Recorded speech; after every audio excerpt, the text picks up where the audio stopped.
Yeah, this is episode 245 of The Illustrious Gentleman. That's Scott. I'm Ryan. We're comic book professionals? Question mark? But we also do a podcast. So we're podcast professionals? Question mark? Oh, that's on my end.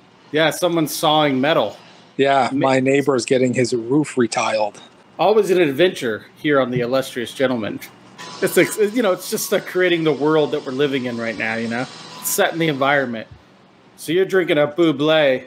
I'm drinking the alcoholic equivalent of a bubbly. Oh, iced caffeine. Yeah, it's juicy orange passion fruit. I'm having the equivalent of that. I'm having a white wine spritzer. Whatever the cheapest white wine you can find. Any white wine will do. So there we are. Here we are. Let me pull up my notes here. Although I kind of think maybe we should just get into this in case it runs long, and then we can do any small talk afterwards. Sure. You cool with that? Sure. Because you never know. Some of these names that we're going to be bringing up might set us off. Hashtag set us off. Set us off. Yeah, and then we might be fighting. Mommy and Daddy might be fighting. By the end of this podcast. So what we're doing today then? Is that a trigger warning? So today it's the time of brackets. Playoffs are starting. Some playoffs are ending. I think it's over, right? March Madness. March Madness is over. Yeah, so we missed that. Coach K is on his way with an L. It's a lot louder in my headphones than it is in my physical ears. It's pretty loud. Nothing can be done about it. I mean, I can't believe your neighbor didn't. I'm sure you sent him a notice. Hey, I'm podcasting today. I go around the neighborhood and I put flyers on everybody's door, letting them know when I'm going to be doing this. Yeah, quiet time. That's right. Yeah. Ooh, there's a cricket too to go along with everything else. Fantastic. Welcome to the last episode of The Illustrious Gentleman. Today, as part of the bracketology month, I'm in a mood for a bracket. I love me a good bracket. I'm all about the brackets. Today I decided let's look at some Wizard magazines of the past and look at their top 10 artists. And then see if we can find a definitive winner. But because a top 10 is not good enough for this podcast, we're doing a Sweet 16. So what I did was I pulled 10 magazines that I could find online. I think they ranged from like 92 to 97, so kind of the middle swath of the 90s. I'm not quite 100% sure. I think the first image I took might have been from like a Wizard in the the number like 28 or something. Could be 94, could be 2003. And then the last one I pulled from was like 72, 78. So it's like a 5-year gap is what we're working with here for Wizard, the Guide to Comics. Is that what it was called? Wizard, the Guide to Comics? Yeah, then it was the Comics magazine after that, right? Okay. So what I did was I pulled 10 lists. And then it was canceled. And then I marked down, well, we're all going to be canceled. I marked down how many times names showed up on a list, and I got 16 names. Okay. All right. There were some ties in there, obviously, and so I just went with personal bias to seed because I wanted a 1 through 16 seed. So there were some biases in there, but I kind of rolled them in. I took care of it. That's what this show's all about. Don't you worry about it. So 2 names were on every top 10 list. Not necessarily at number 1. We're not playing that game. But 2 names showed up in every list that I pulled. Do you want to make a guess of who those 2 names were? Jim Lee. Uh-huh. Todd McFarlane? Yes.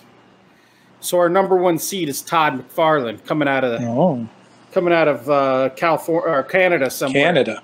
Toddy Mac, number 1 seed, coming in tied on points, but it dropped to the number 2 seed because I think Todd was ranked higher in most of the ones I looked at.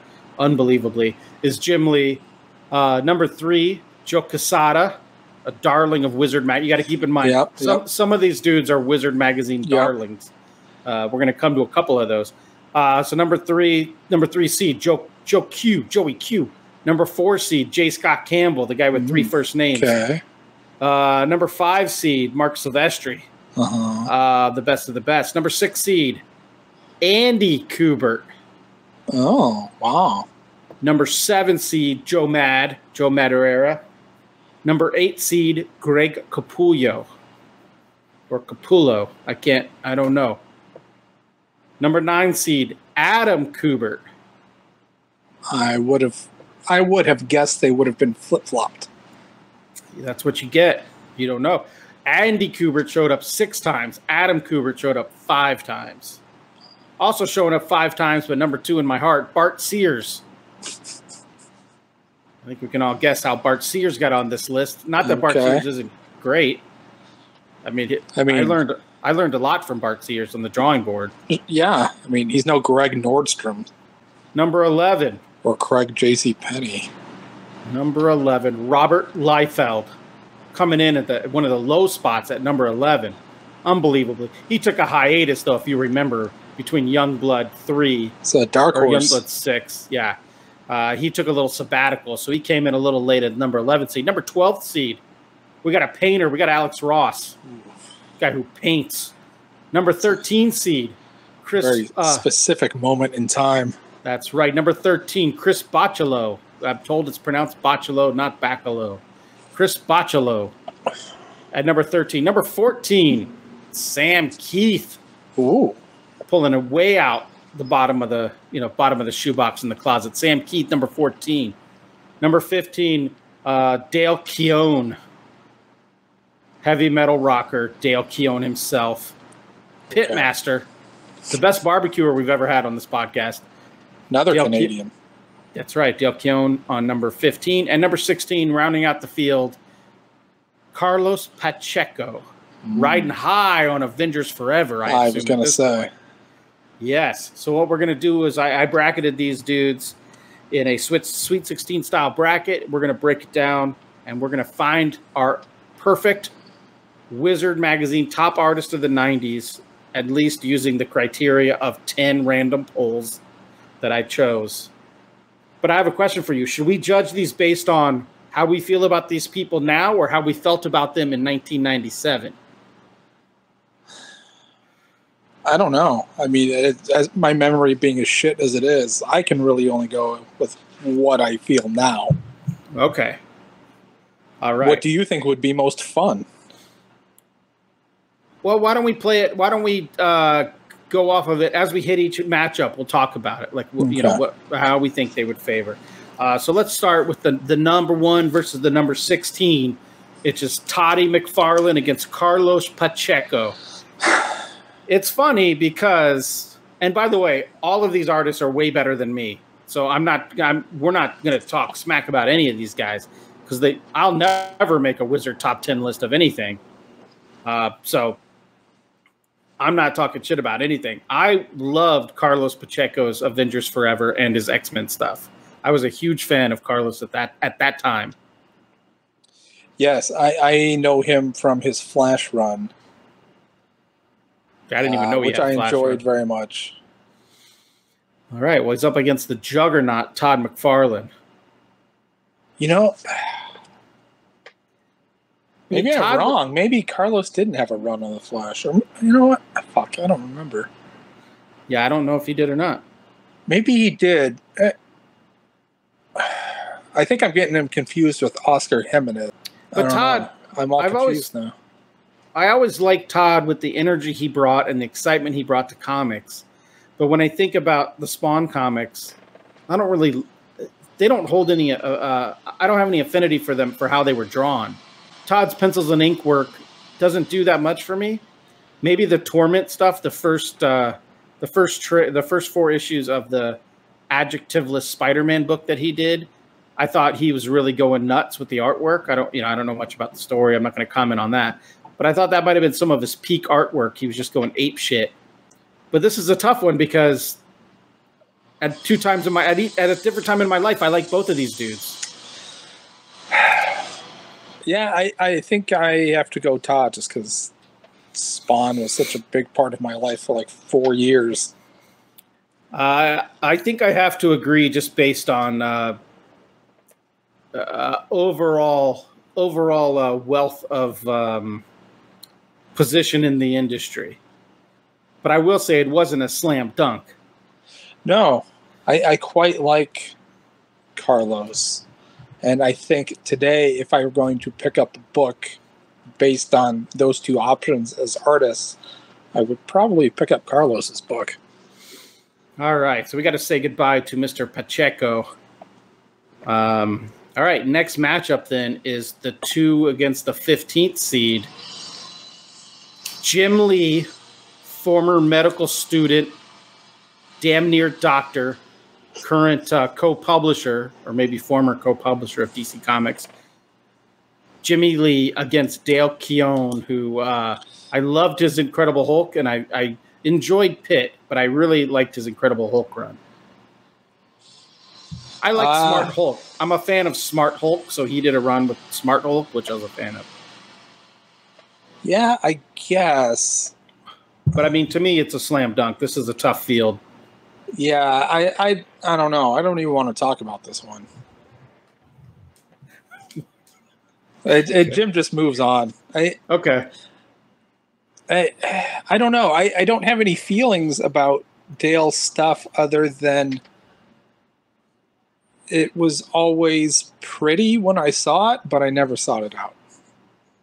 Yeah, he might be, not that I collect a lot of Hulk comics, he might be my favorite Hulk artist. Again, that could have been just a time of Hulk when he was like Smart, Banner Hulk. It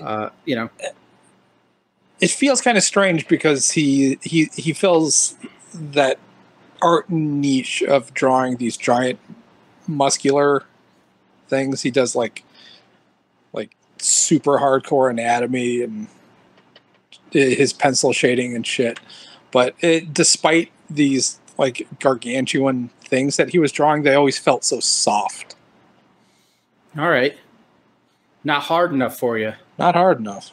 Yeah. All right, Jim Lee moves on. So top 2 seeds move on pretty easy. You know, it's like playing South Dakota State, at Billings, which I realize is in Montana. It's like one of those schools. Number 3 against number 14. I think another slam dunk, but we'll go through the motions. Joe Quesada against Sam Keith. I don't know, man. Are you kidding me?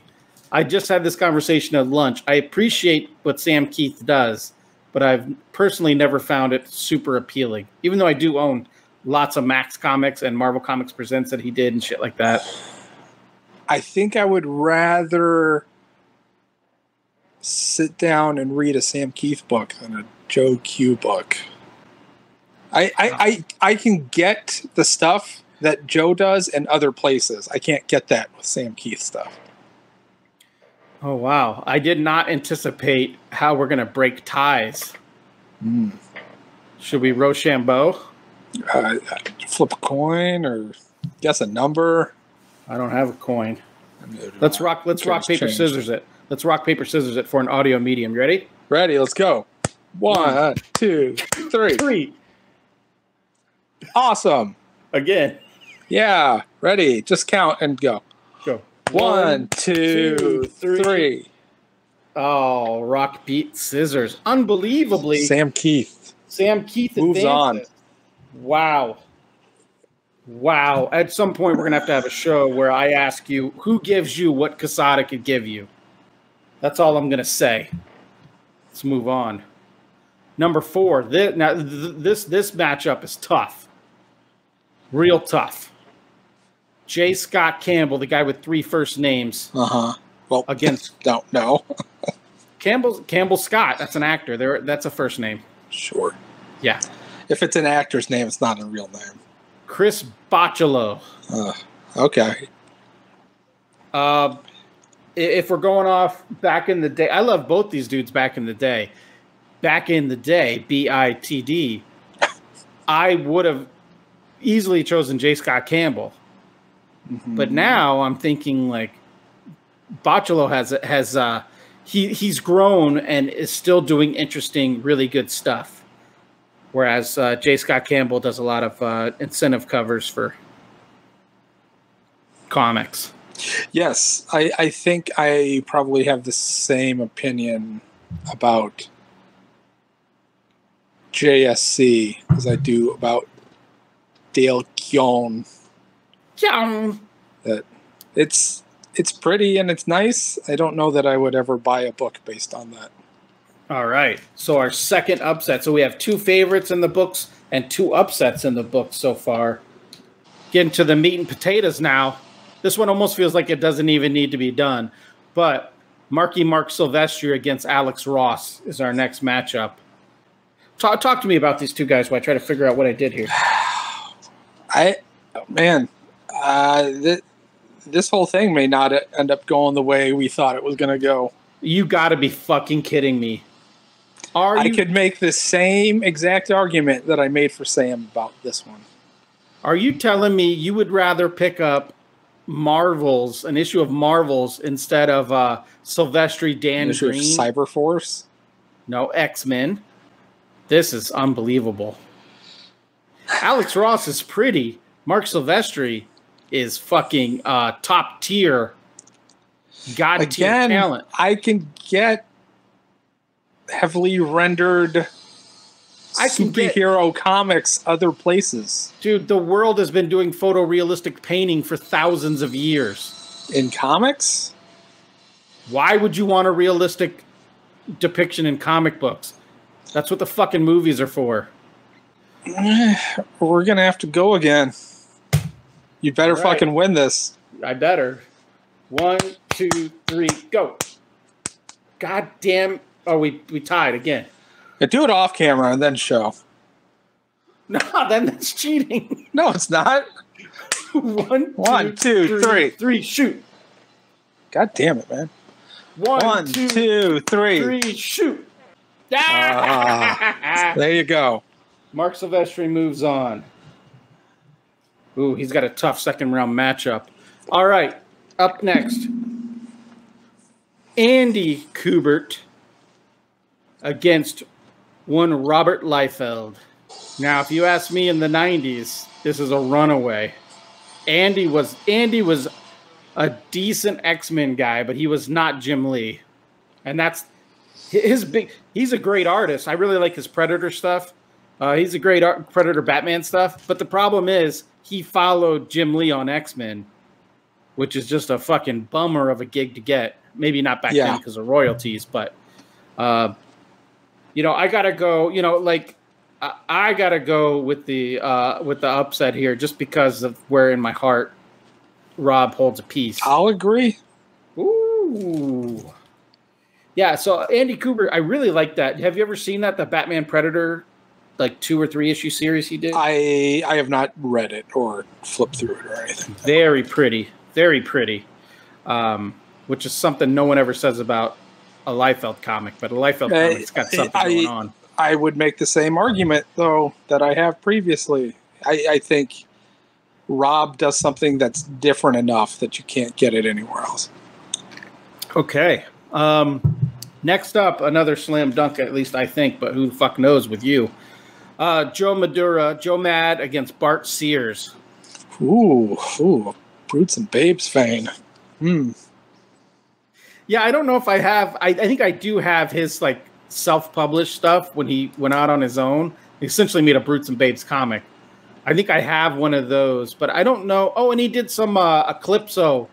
When the Eclipso crossover was happening, he drew the Eclipso series. Sure, EXO. Yeah, Bart Sears has got skills. Joe Mad has skills. I guess Joe Mad has a small. They both have a small sample to pull from. It's true. I'm gonna go with the guy who changed the game. I would go with Joe Mad here. Yeah. I mean, this guy. The reason anybody with a manga influence is even working these days is because Joe Mad brought that shit into X-Men. And I'd be lying if I said I didn't like Joe Mad X-Men. You would be lying. That's right. Okay, the last matchup of the first round, you got Greg Capullo against Adam Kubert.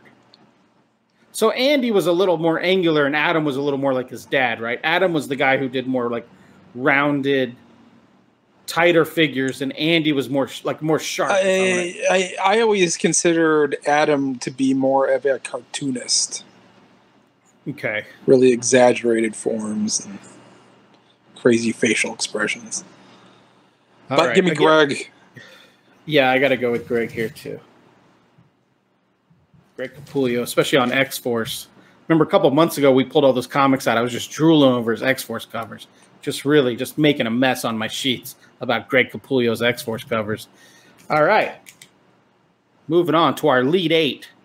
We got Todd McFarlane. We got Mark Silvestri. We got Jim Lee. We got Rob Liefeld.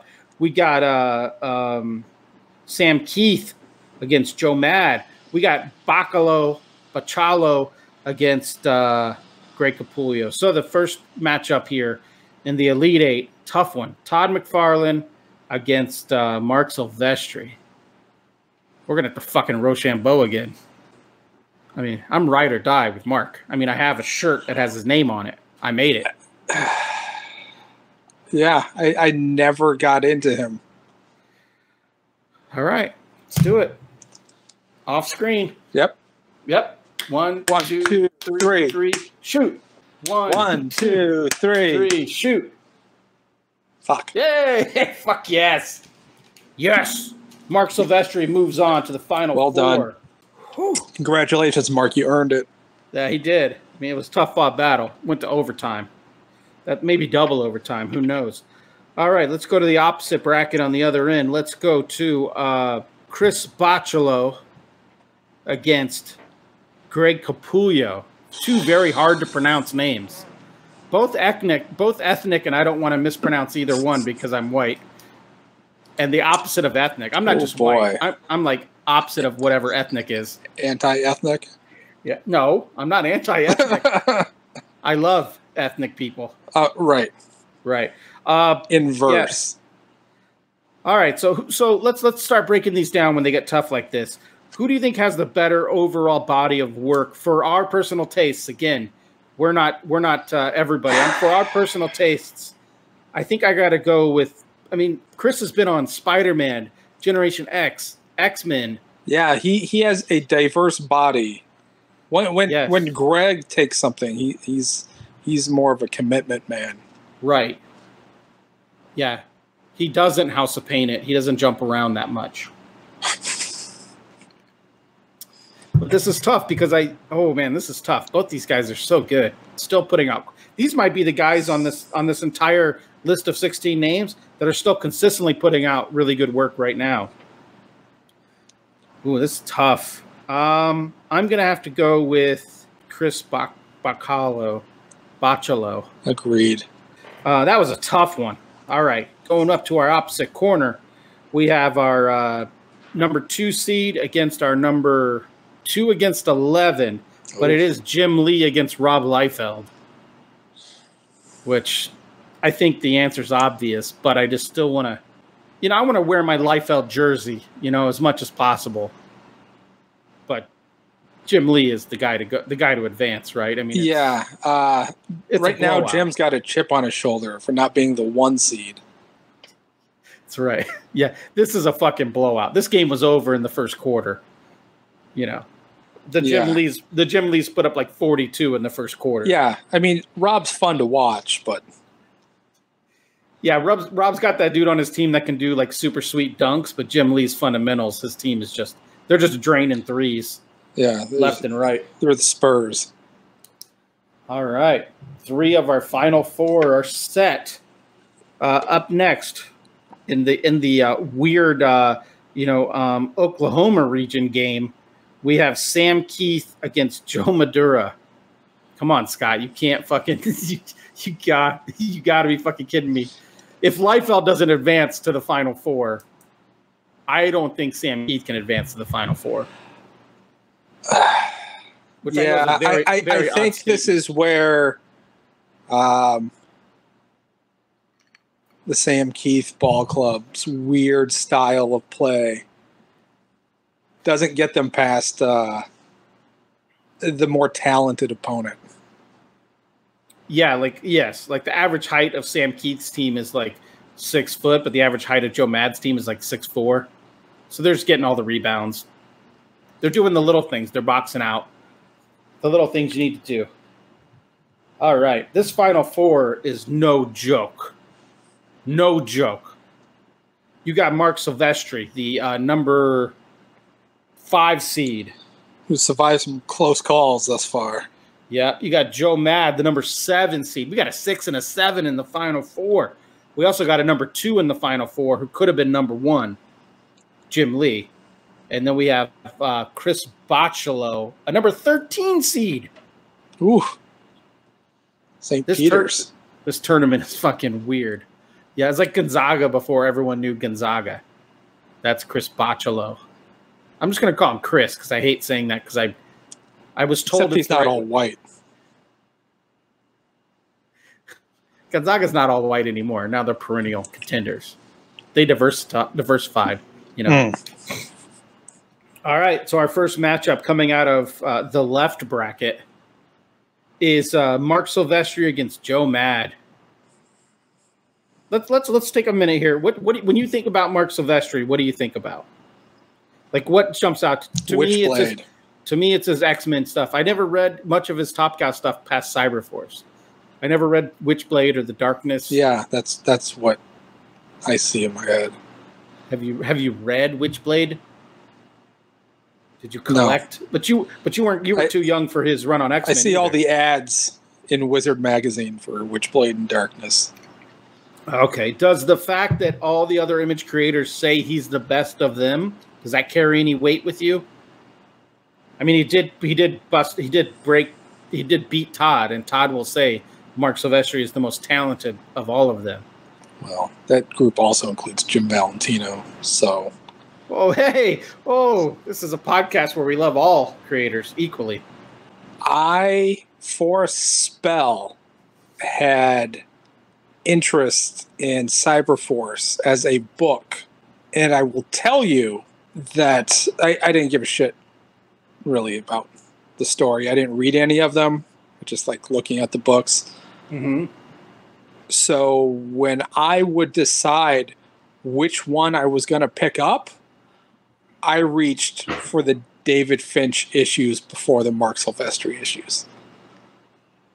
Well, this is just your age showing. It's not your fault. So I got to throw my vote to the guy who is still an influence on me. I still reach for his X-Men issues. So I'm going to go Joe.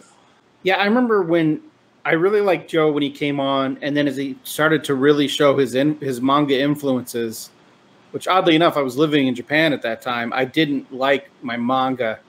You know, I didn't want my peanut butter and my chocolate. I didn't want my manga and my American comics. And at first I was like, it's too much. But looking back on it now, it's just solid. Battle Chasers was kind of... Did it ever go the other way? Really great. Chocolate into your peanut butter? Yeah. Were there ever any like Kurt Swan influences on manga? I doubt it. But who knows? This is tough because... God, I love Mark Silvestri so much. But, all right. I'll give it to you. Oh. I'll give it to you. Especially because I think if you want to look at who's been influenced more over the last 20 years, so many people were influenced by Joe Mad. All right, so Joe Mad advances to the championship game. Next up, we got Jim Lee, the number 2 seed against the number 13 seed, Chris B. I think this is where Chris B's run ends. I gotta say the overwhelming weight of how much I love Jim Lee for most of my life. Yeah, it's tough. Agreed. Because I think there's part of it that I think Chris B might be the better artist if you just broke everything down to just basic fundamentals. Who might be the better artist? I think as somebody that does it, if I'm going to sit down and pick apart something to figure out how it was done and to deconstruct it and look at the choices along the way, I would have a more interesting time looking at Chris's stuff. But I only do what I do because of Jim. Yes, you've talked about that. The card set that got you into comics was the Jim Lee X-Men Series 3 or whatever the fuck it was. 2. When they finally decided, like, we don't want... X-Men. Yeah. Oh, because for a while it was like the card sets had a bunch of different artists, and then someone at one point was wise enough to realize. Marvel series did that. Art Adams did a whole set, though. Oh, did he? The 92 Marvel series. Yeah, I have a bunch of those cards, but I realize now, like, why did I get those? They didn't do anything. They didn't tell a story. They're just cool as fuck.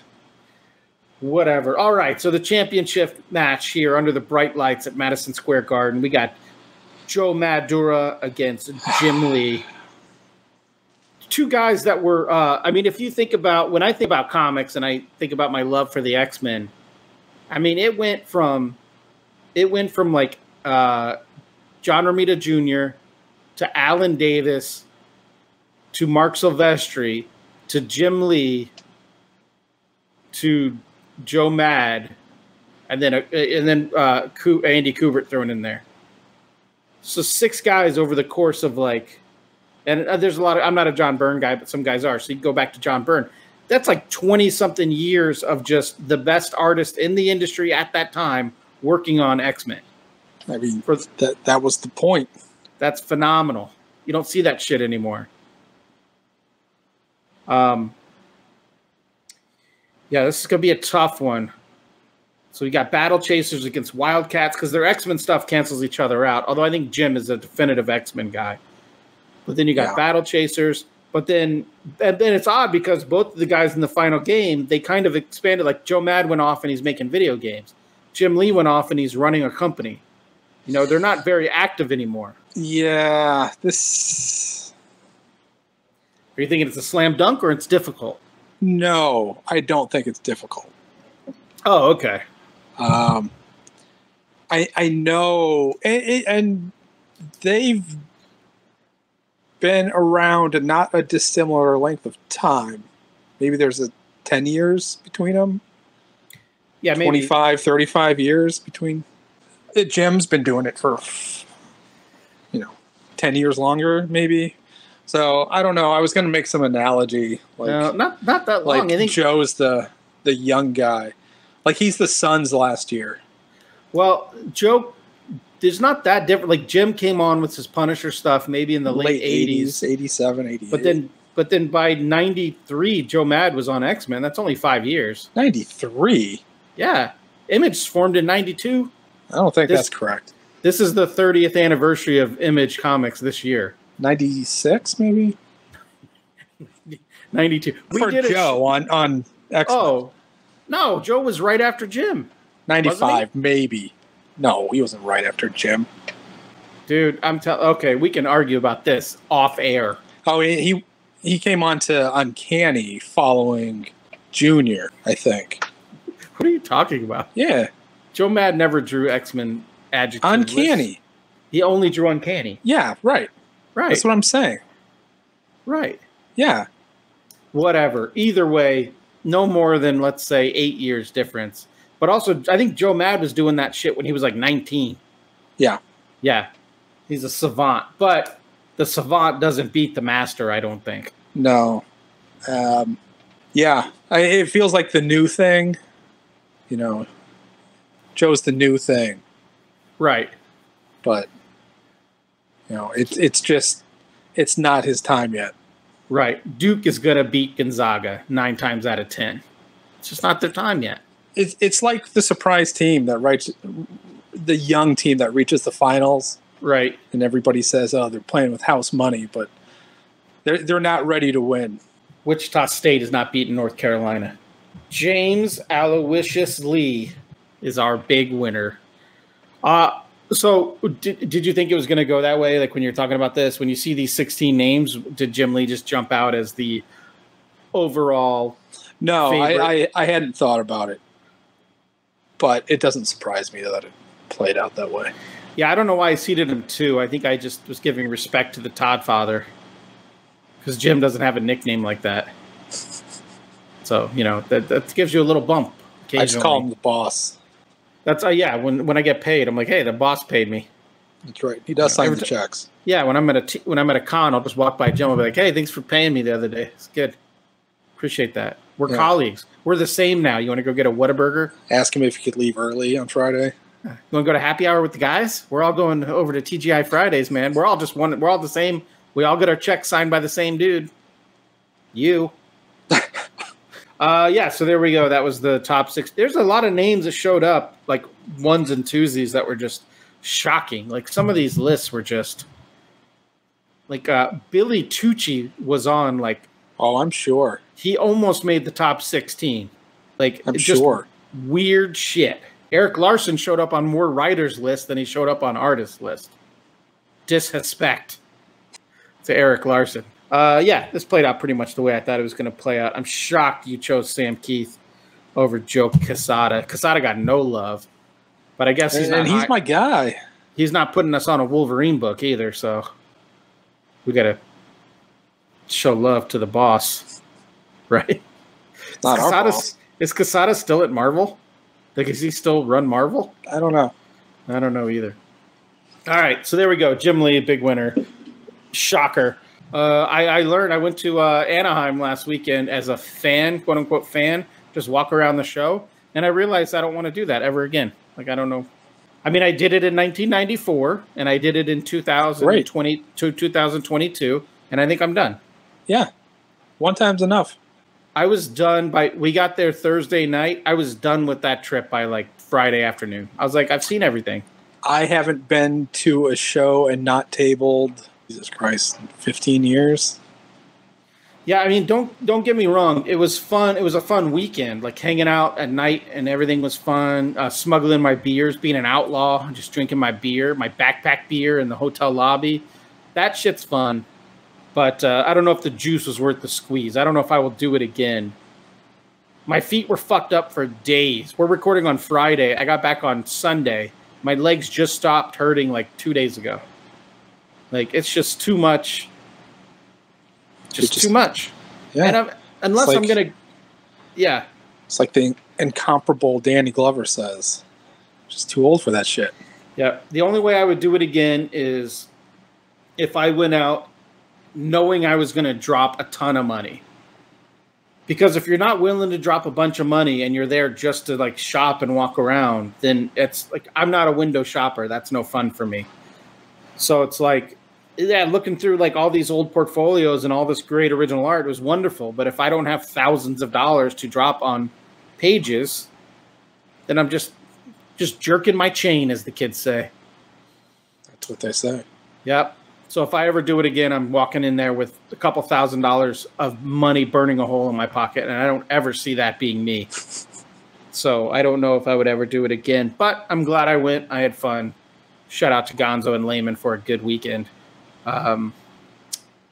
What else? Oh, I did watch Our Flag Means Death, and it did to me what Ted Lasso did to me. Yeah. But it snuck up on me because the first couple episodes I was like, this ain't everyone. Yeah. Everyone's talking so much great shit about this show. I had no expectations about it, whatever. I just came across it and put it on. Yeah. But whereas Ted Lasso hooked me from the first fucking minute, Our Flag Means Death, it got all the way to the end, and then at the end of it, it was sneakily like, holy shit, I love this show. Like, it really got me. The lead's fantastic. Feels. Yeah. Yeah, he's so sincere about everything. Yeah, he looks just like Michael Caine in 1973. Shockingly a lot like 1970s Michael Caine. But yeah, Taiti Watati. Yep, that was it. You nailed it.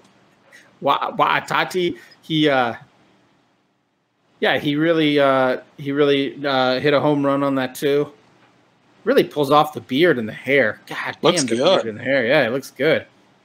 Yeah, like I was shocked. Spoiler alert, when he shaved, I was like, oh no, please God, get this beard back as soon as possible. Like I lost my boner when he shaved.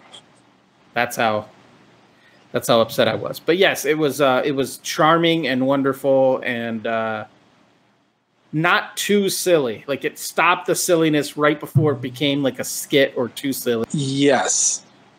It went right to the edge, but then it pulled it back. Yeah. Yeah. Well done. Yeah. Well done. So we can just throw that into my Rex is what they could throw that into a rec. Everyone should watch Our Flag Means Death. Fantastic. And then Moon Knight's on here. I guess I wrote this because I watched the pilot. I did not watch this week's You haven't watched episode 2 yet? No, but this is the episode I was excited for because I saw that they introduced the cool Moon Knight. Mr. Knight. Mr. Knight. So I was excited to watch it. I just haven't found time. Yeah, I remember watching the first one and thinking, this is fun. And watching the second one thinking, this is fun? It's like I was trying to convince myself that it still was. Yeah, the thing about the pilot or the first episode that still doing silly shit for silly shit's sake.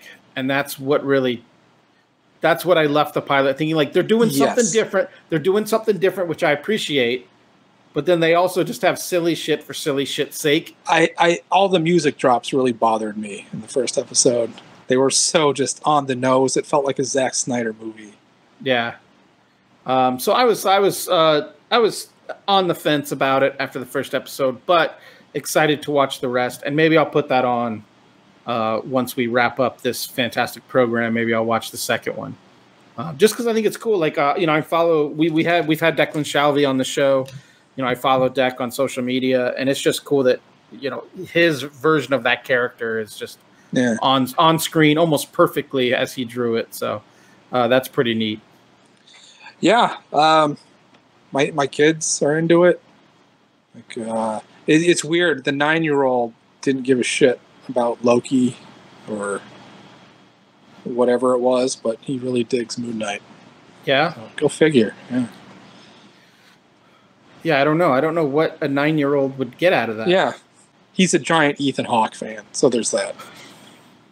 Yeah, he probably got the F. Murray Abraham voiceovers, and he was like, "Oh shit, FMA's in here." And it also helps that coincidentally, they're doing ancient Egypt in school right now.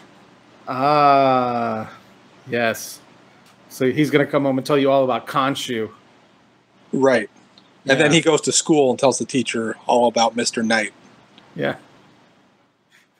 The Fist of Khonshu sounds like a sex act. It is now, I'm sure. Yeah. There's a game Japanese kids play, or maybe it's just Okinawan kids, I don't know, where they sneak up behind each other and they put their fingertips together and form like an axe blade with their fingers, and they hit each other in the taint. Sounds like a game. And like little kids play it. They sneak up behind their buddies and awful. I forget they make a sound, and I can't remember what it is. Oh, God. That reminds me of the fist of Khonshu. When you get up there. And then there's a couple of recs on here that I think you wrote, but we made this doc maybe a week ago, so I can't remember. So it can't be. Did we talk about these? We didn't talk about probably. I haven't updated the doc, so. Oh, I don't remember you talking about a podcast named Scaredy Boy. Oh yes, yeah, I did. Yeah, where they talk about horror movies, right? You listened to this thing twice. No, I don't edit them anymore. I cut off the nips and the bits, and then I just put it together. All right. Yeah. No, I don't have any new recs this week. I'm listening to an audio book. I'm not sure if I'm ready to recommend it yet, but I'll recommend part of it. So I'm listening to Neverwhere. It's a Neil Gaiman audiobook, a Neil Gaiman book. I think from like the early 2000s. It's got urban fantasy. It's everything I need. Like there's weird shit happening underground. There's magic. It's kind of cool. But he narrates it himself. And I didn't know how much I needed Neil Gaiman's voice in my life until I listened to this audiobook. It is just silky smooth, British, just I don't know what I anticipated. I guess I anticipated someone who's like gruff and shitty, like just kind of miserable, like a Roy Keane. Not Roy Keane, like a Roy Kent. But he's not a Roy Kent. He's like a beautiful angel with his voice. So I'm like a third of the way through the book. I think it'll be a recommendation next week. But his voice just does something for me. I listened to it on a 4-hour drive yesterday, and time just flew by. So shout out to Mr. Gaiman. If you never heard of him, he's written some comics too. If you never heard of him, mostly in the Sandman universe. 1692. Anyone? I never read those. Did you read those? No, I have the first issue, but I couldn't tell you what happened. Is it like Victorian Avengers? Yes. It's like a Marvel Elseworlds. Oh, okay. Do you see that our bosses are putting out a book called Jurassic League, where the where the Justice League are dinosaurs? That's awesome. It's Daniel Warren Johnson. Yes, I was going to say. Yeah. Yeah. All they got to do is put a guitar on one of those Triceratops, and then it's totally Daniel Warren Johnson. Yeah. I'm in. I think, I don't know. I was going to say I thought Trish was coloring it, but I'm not quite sure. But yes, it's dinosaur men as leaguers. I think that's like the DC movie universe. They don't feel like they're too precious about anything. Yeah. Yeah, they're willing to do weird shit like the... Oh, yeah. I saw the Batman. That's a thing. Oh, that's right. Yeah. I think I sent you a message about you being a shitty person or something after you posted your thoughts on it. Probably. Yeah. I don't remember. I don't look at So let me guess. It was different enough that you liked parts of it, but then it was also boring. So you want a more exciting, different comic book movie. It was like a David Fincher Batman movie without being good. One of my thoughts on it that is a negative is that it was too much Fincher. Yes. The problem is that that's all it was. That it didn't have a direction or a tone or an identity beyond wanting to look the way it did. Yeah. Like I was telling people, if they hadn't seen it yet, is if you like your Batman with absolutely no joy, this is the movie for you. But the thing is, the whole movie was that. There was not one character in there that's like that you can latch onto. I remember you saying that. Yeah. And so I consciously that's right. Good catch. Watched it with that eye, and I counted one joke. Ooh. Yeah. Can you repeat it? It's not even a joke because, I mean, there's no setup. It's not a traditional joke. It's not like, it's not Abbott and Costello. But where Batman just says, you have a lot of cats. Oh, yes. And it's meant to get a laugh from the audience. Right. But at that point, we're all so sad no one laughed. And I checked my watch many times in the dark theater. And there was a long bit in the second act where much discussion and time is given to Falcone and Maroni. And every time somebody said one of those names, my eyes just rolled back into my head. I couldn't tell you anything about that subplot. I was checked out. I saw none of it. Yeah, I really enjoyed it when I saw it, but I also left there being like, that might have been too depressing for me. Like, It wasn't anything. For me. It wasn't anything. Like, for as long as it was, like, nothing happened. Yeah, I really like. I think I was telling my sister-in-law or somebody. I think Pattinson might be my favorite Batman, but he might be my least favorite Bruce Wayne. He wasn't anything.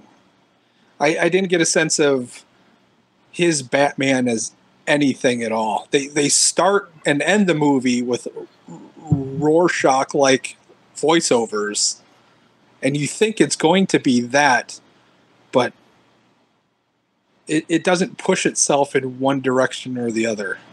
It really does just feel like it's a movie that was made to look the way it was. And whatever happens just kind of happens or whatever, but it's important that it looks this way. I can see that. I still enjoyed it. I'm not mad I went. It wasn't... I mean, my biggest cinematic disappointment was Man of Steel. And this didn't quite reach that. Just because Snyder's going to Snyder. Well, Matt Reeves is going to Matt Reeves. I think there was just a general disinterest from the filmmaker in doing anything with Batman, whereas Snyder is... I would almost rather rewatch that stuff just because it's so interesting in its failure. You know, I don't even know how to put it.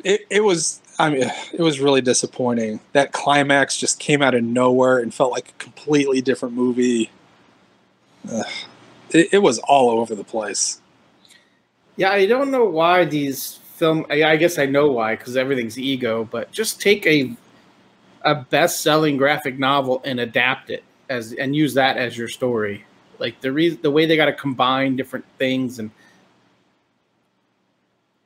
yeah, like I hated the flood and all that. Like, oh, that's unnecessary. Yeah, I don't understand that at all. Like we just met this version of Gotham and we're already going to destroy it. Like, we haven't earned it, so you don't feel bad that Gotham's being flooded because you don't care about. Yeah, that's the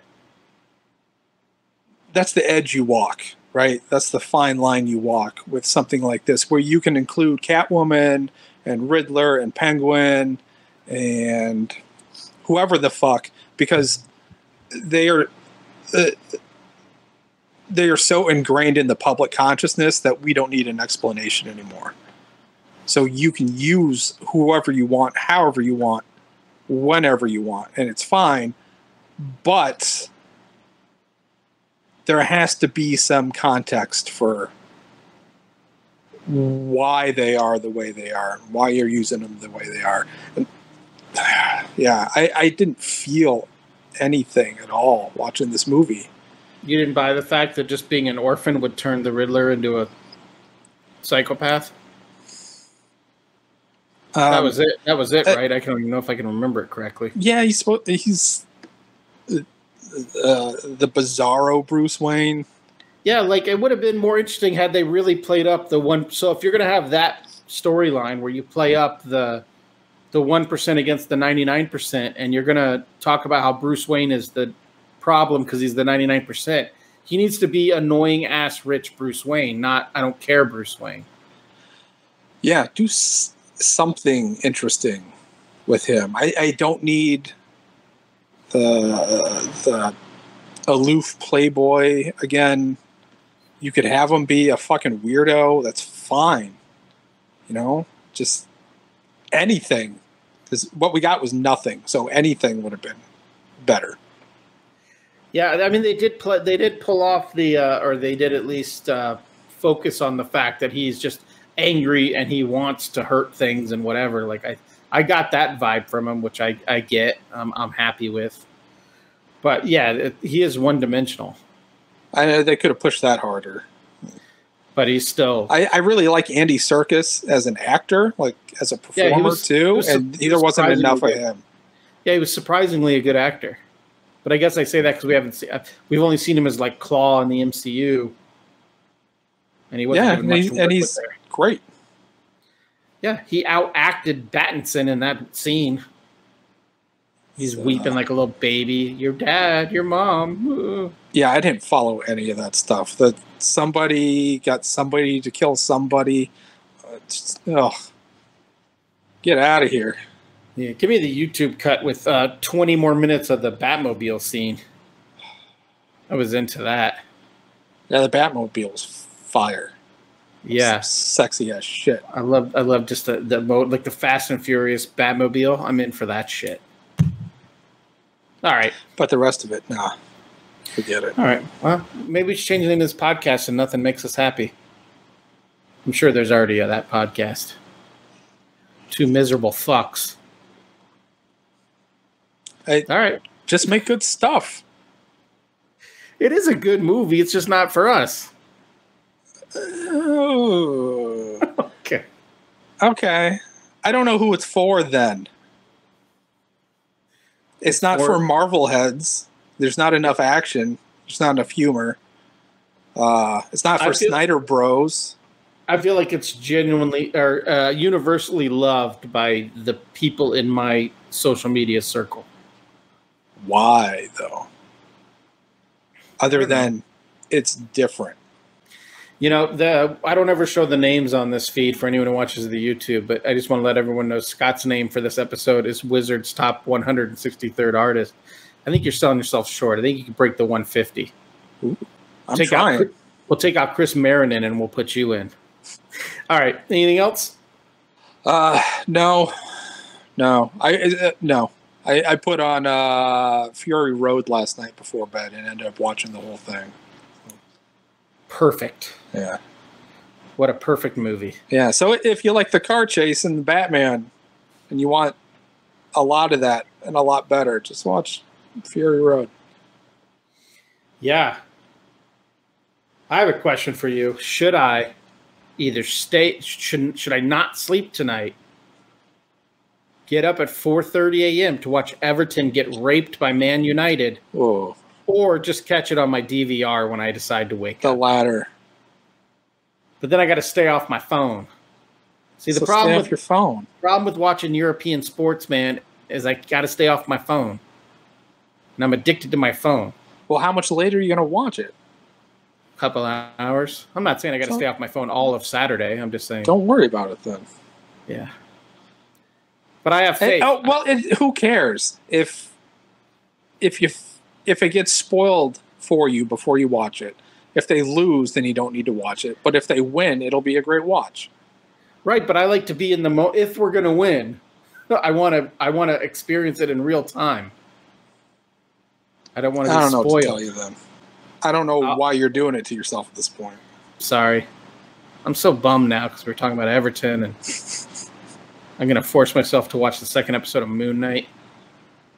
It's not terrible. It's Oscar Isaac. Well, I got half a bottle of Tisdale Moscato to drink. For all you wine aficionados, you're welcome. Yes. Ashley Tisdale's vineyard. That's why I support it. I think she's a great creator. I think she does great work. All right. Say something funny so I can end this podcast. Something funny.